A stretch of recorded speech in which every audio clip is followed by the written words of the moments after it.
Welcome back. You're still watching VOP this morning.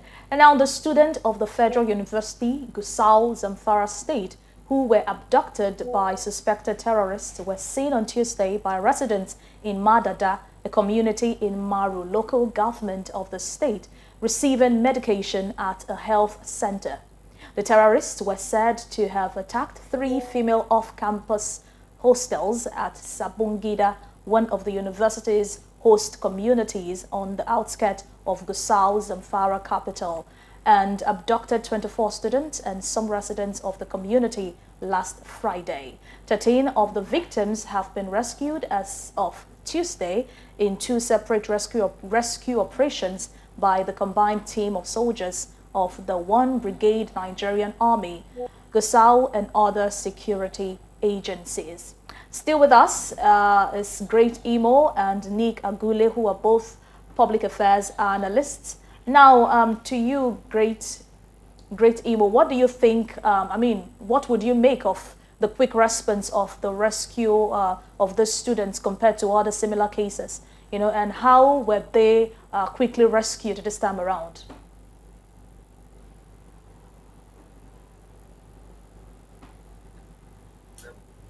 Hello? Yes, sorry about that. Can you hear me now?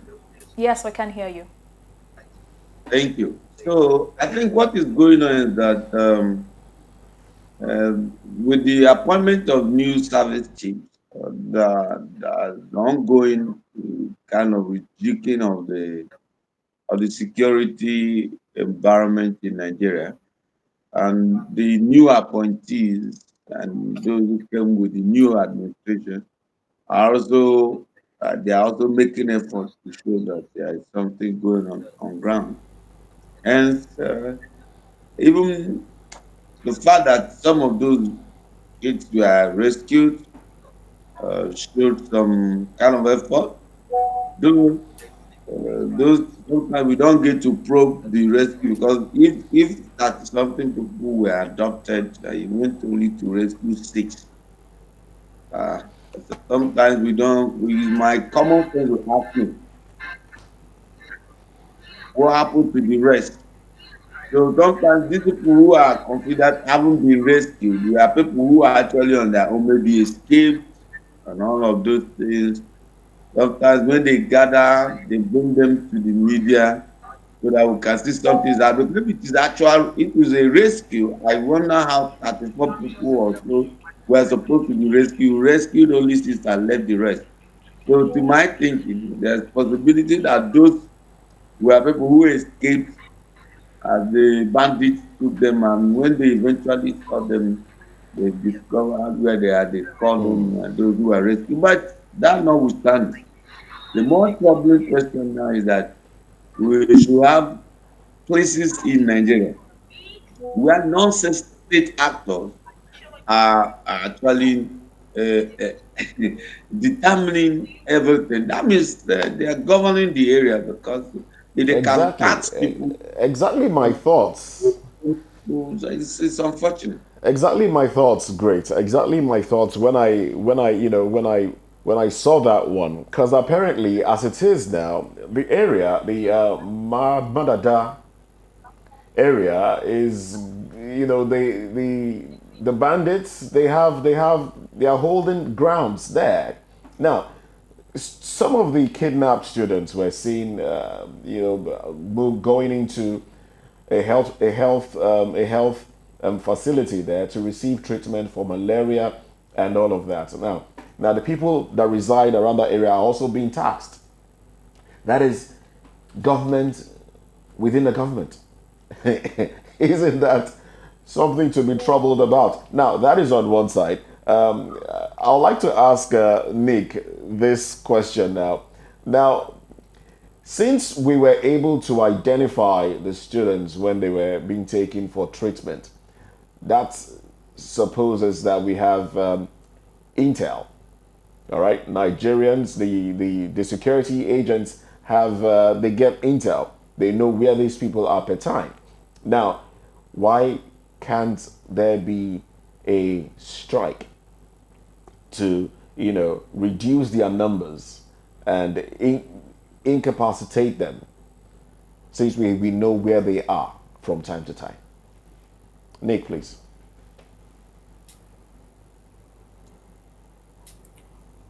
Thank you very much for the question. And I want to say, based on their antecedents, both here in Nigeria and elsewhere in the world, that the Nigerian security architecture is competent, well trained, and have the resources to do exactly what you have said. In terms of, are you with me? I see that you are frozen on my screen. No, So I can are you hear you hearing me? clearly. I can hear you clearly, loud and clear. Yeah, you okay? I saw you frozen. I saw you frozen on my screen, I so was I paying wasn't sure attention. if I lost you. Okay, go ahead, please. Yeah. Okay. So maybe let me take back. Let me just Recap. repeat what I said.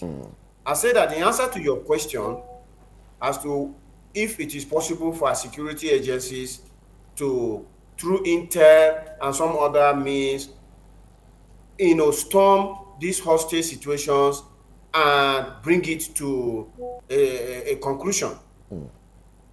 What I said is that I believe that the Nigerian security architecture is competent, is well trained, is resourced to be able to do just that.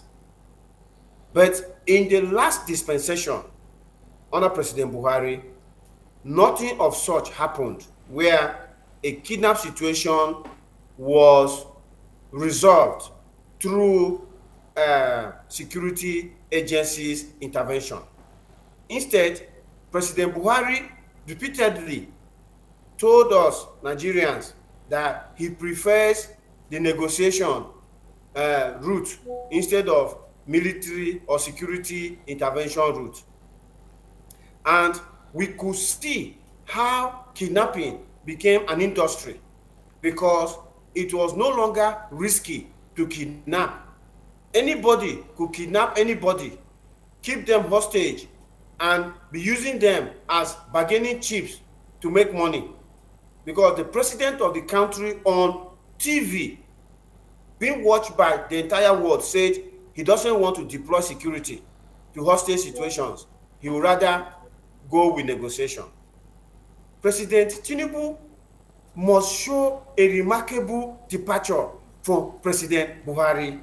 As my co-panelist, Great Imo, said, we cannot continue doing the same thing and expecting different results.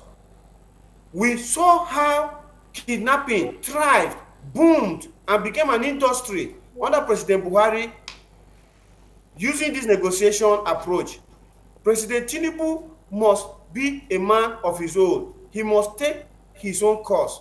If there is a hostage situation, as it will happen anywhere in the world, the president must put all options on the table. The option of negotiation will be on the table. The option of security intervention must also be on the table. It cannot be taken away. So while negotiation can be going on, the security architecture is also preparing their own game to storm that place. Look, we live in the days of drones. We live in the days of high-tech security gadgets. We can send those things into those forests and they can monitor the movement of the hostage takers. We will know when they sleep. We know the numbers that they are in that forest. We will know the position of the hostages and the position of the kidnappers and all of that. Those kidnappers are also taking supplies of food. They are taking supplies of water, and now we even hear now that they've gone for medication, for medical attention. The security agencies need to plant people into those who are supplying the food, supplying those water and the medical people, so that they can study the situation. Once they study the situation, they understand the geography, they know the layout of this thing, they storm the place. And when they storm the place, the kidnappers have two options, only two options. It's either they surrender or they get killed. This is what will happen elsewhere in the world. And once people now know that, oh, kidnapping is a risky business. So if we kidnap, it's either we are going to lose our lives or we are going to surrender into the hands of the security architecture. That is what is going to start bringing down kidnapping, banditry, terrorism, and some of these things we are seeing in Nigeria at home. And for me, it is surprising that President Tinubu seem not to understand this. You are in a G20, you are in the UN General Assembly, you are in France, say you are looking for investors. Which investor is going to come to your land when they kidnap people and nothing happens? Which investor? You think they are not aware? They are hearing us, they know. It's an information age we live in now. They are not going to come. President Tinubu, please, you need to know this. All right then. Thank you very much, Nick Agule. Great. Now let me ask you this. Now Nick pointed out to something, which of course the president said. He said he pointed out to the fact that there has to be a departure, a remarkable departure being seen from the previous administration on how it dealt with terrorists and all of that, as against negotiating with them. But here we are. Here we are. The governor of Zamfara State was, lamenting the other day that there seemed to be he alleged that government is negotiating with terrorists on his own soil without him knowing. I mean, without informing him. Now, with those that were released, yeah, at first we had 6 were released or escaped or rescued. We don't know for sure. And then the president gave marching orders on Sunday, and then on Monday, 7 more were released out of the 24 that were taken. Now, out of those that are left, we have seen 3 are being taken for medical aid. And talking about negotiating with terrorists, is that something that could be done differently, really? Great, Imo.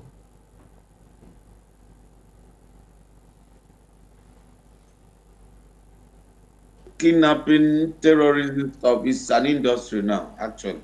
Unfortunately, sir. Uh, can you hear me? Yes. Okay. This whole thing has become a kind of an industry.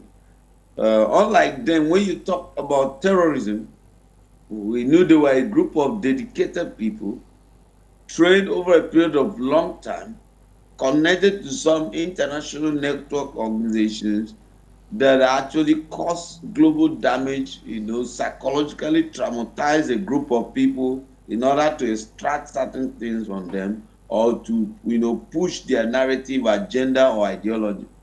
But this set of guys that I see sometimes are jobless young people recruited obviously by politicians during the election and put in a structure under somebody, and thereafter, because there is no work, they are not going to school, there are no jobs, they ended up using the guns and everything, and plus other kinds of motivation. They have not become terrorists. Why I say so is that why it has been difficult and challenging to really clear this is that these guys are not like strangers coming to strike in certain environment. They are young people who live within those environments. Like they have become like a group of cultists who bear certain kind of name, controlling certain. They live in those communities. Our understanding and idea of terrorists in the times past were people who live in the forest or from some strange places come into a nation in an area, strikes to put terror, to demand that their ideology be pursued or whatever, and they move. This time around, what you call terrorism in Nigeria is not a strange, it's not a group of strangers coming. They are people who are embedded in these communities. Either they are foreigners living there or they've been there over a period of time. They operate within that place and they put people under fear that they can't talk because it is now a system. So let me repeat what I said before. You can't solve the problem from the pedestal where you met the problem. You need to elevate. We used to hear a lot of these people around President Tinubu and even himself over the years talk about restructuring. There was a time he made it a mantra and a political sing song while he was a Lagos governor and the opposition leader, talking about restructuring. There is need to restructure the security architecture in Nigeria. The model we are employing to deal with the issues on ground are not working. And like I mentioned, if a little investigation will show you that these people we call terrorists are embedded in these communities. Hence, you can't solve the problem the way and manner we are going about it.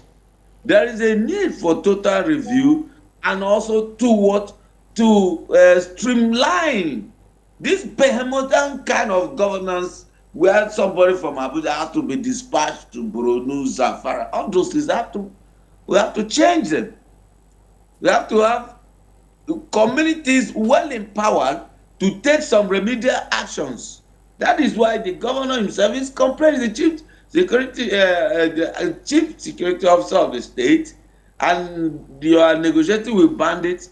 And in fact, what is funny about it is that some elements in the presidency came out to debunk it. But we about a week ago, there were news and videos of some of these bandits, strapping their guns like handbags, meeting with military officers, and a particular call was being put across somewhere asking the military officers, the security agencies on the road to take note that this group of guys were coming and they were going to pass through the territory and they should not be disturbed. These things are in public view, and not just that these things were secret. Those bandits who attended these meetings video record them live. You can see them video recording and sending it, and so that the world knows. So nobody can deny that these people are not negotiating with bandits. The question is that Nigeria is now run in a way and manner that you apply different circumstances in different areas. There is no model, and everything is foggy, and that is very unfortunate. Very unfortunate. All right, Nick. So, just like you've said earlier, that abduction has become, more like an industry now, especially in the northern part of Nigeria, which is quite, sad. But what do you think can be done to prevent or to at least reduce this level of banditry to the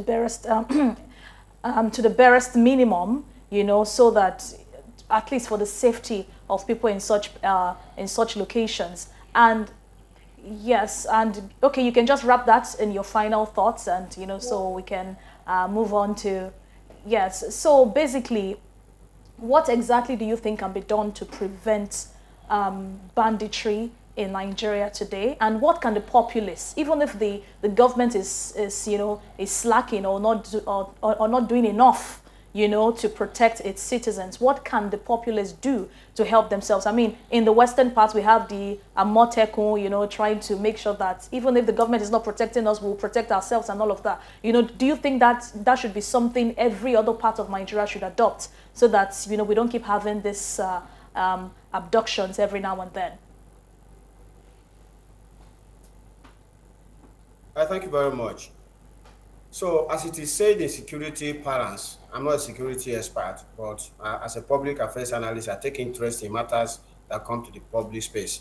So, as it is said in security parlance, there are two approaches. There's a non-kinetic approach and there's a kinetic approach. The non-kinetic approach is the non-military or non-security intervention approach. And that has to do with what is causing this banditry, kidnapping, all sorts of insecurities. Unemployment is responsible.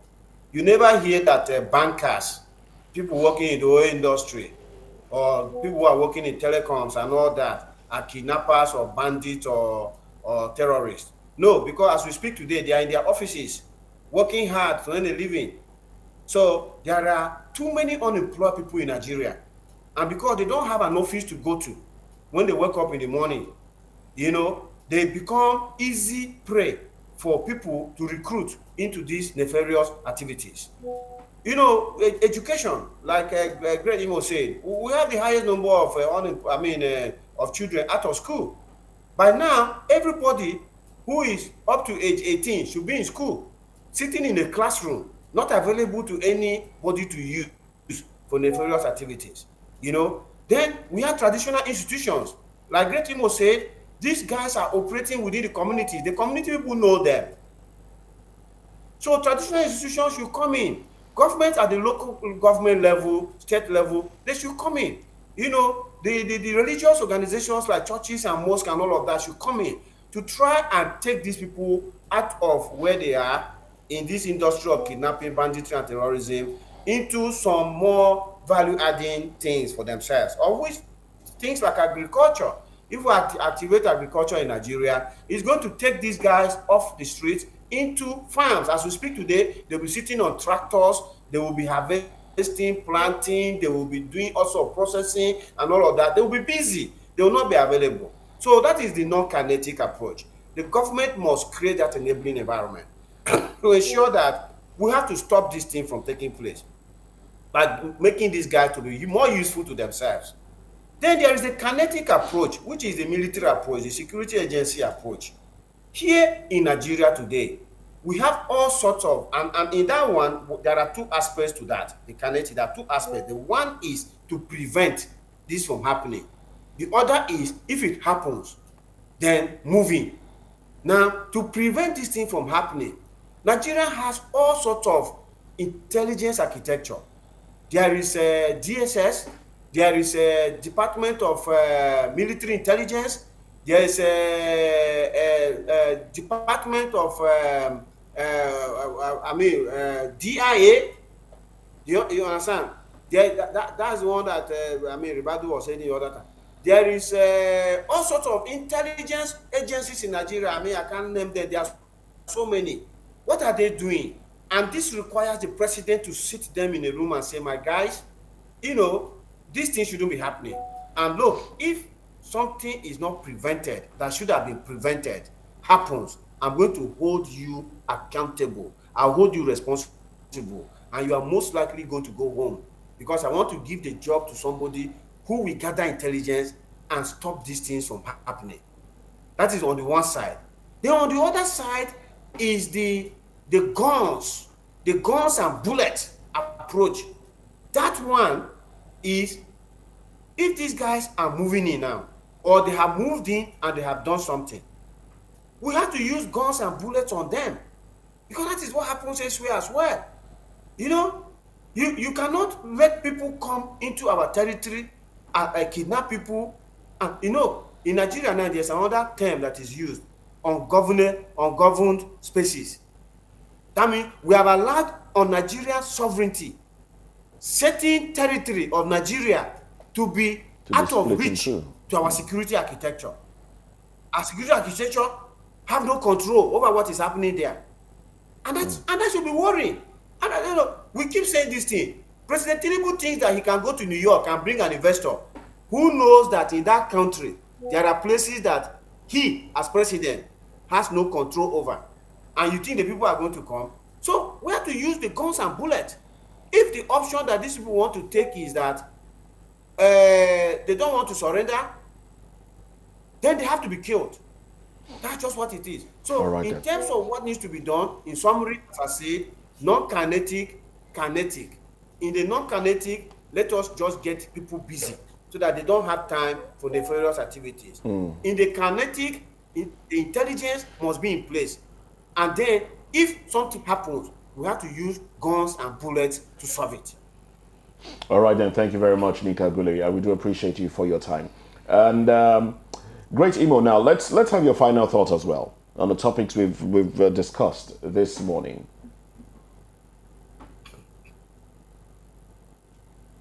Well, it's been nice discussing these issues and, profiling some kind of solution.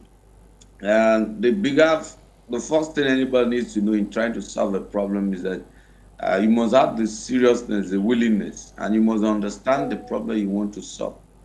especially talking about this security issue, we forgot that as far back as 10 years ago, it was identified that even in the police, in the army, and most of our institutions, there were already infiltration, and some people were arrested within those agencies who were already. So I don't see Boko Haram as outsider invasion.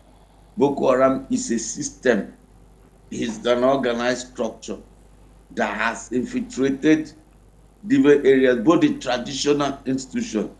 They are driven by certain ideology opposed to certain existing structure, governance, governmental All structure, right then. and individual to upturn it in All order right. to rule over it. So understanding that will lead us to having a solution amongst other things.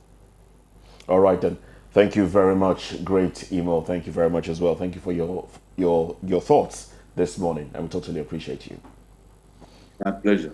All right, and now let's go to the world of business. Right after business, we'll have entertainment and sports. But first, let's talk money.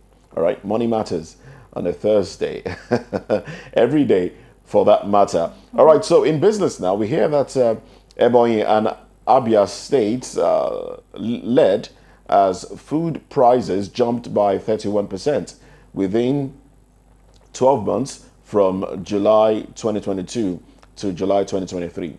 Now, this is according to an analysis of the selected food price watch, a report published on a monthly basis by the National Bureau of Statistics. The selected food items include staples such as rice, 1 kg, beans 1 kg, bread 500 grams, tomatoes, beef, wheat 2 kg, gari 1 kg, and palm oil 1 bottle. According to the reports, the highest food price increase was recorded in the price of yam, which jumped by 42% from 389 naira 75 kobo in July 2022 to 539 naira 41 kobo in 2023. Now, this was closely followed by a price of 1 kilogram of rice, which increased from 467 naira 80 kobo to 653 naira 49 kobo within 12 months. The Nigerian Association of Liquefied Petroleum Gas Marketers have called on the federal government to find ways to ensure stability of gas prices and make it available to the common Nigerian. The NALPGAM National President Abidin Olatubosun made this call during the 36th Annual General Meeting Conference of the association with the theme Expanding Gas Utilization Beyond Imagination. It was held in Ibadan, Oyo State on Tuesday. Now, he explained that if nothing was done to the increase in price, gas would soon be a commodity for the few rich. In his lecture, the guest speaker, Professor Sunday Isehunwa of the Department of Petroleum Engineering, Faculty of Technology, University of Ibadan, identified changes in demand, changes in supply, natural gas production and consumption, changes in price and electricity prices as some challenges facing LPG market in the country. And that's all we have for business. We'll take a break. When we come back, we'll go into entertainment and sports.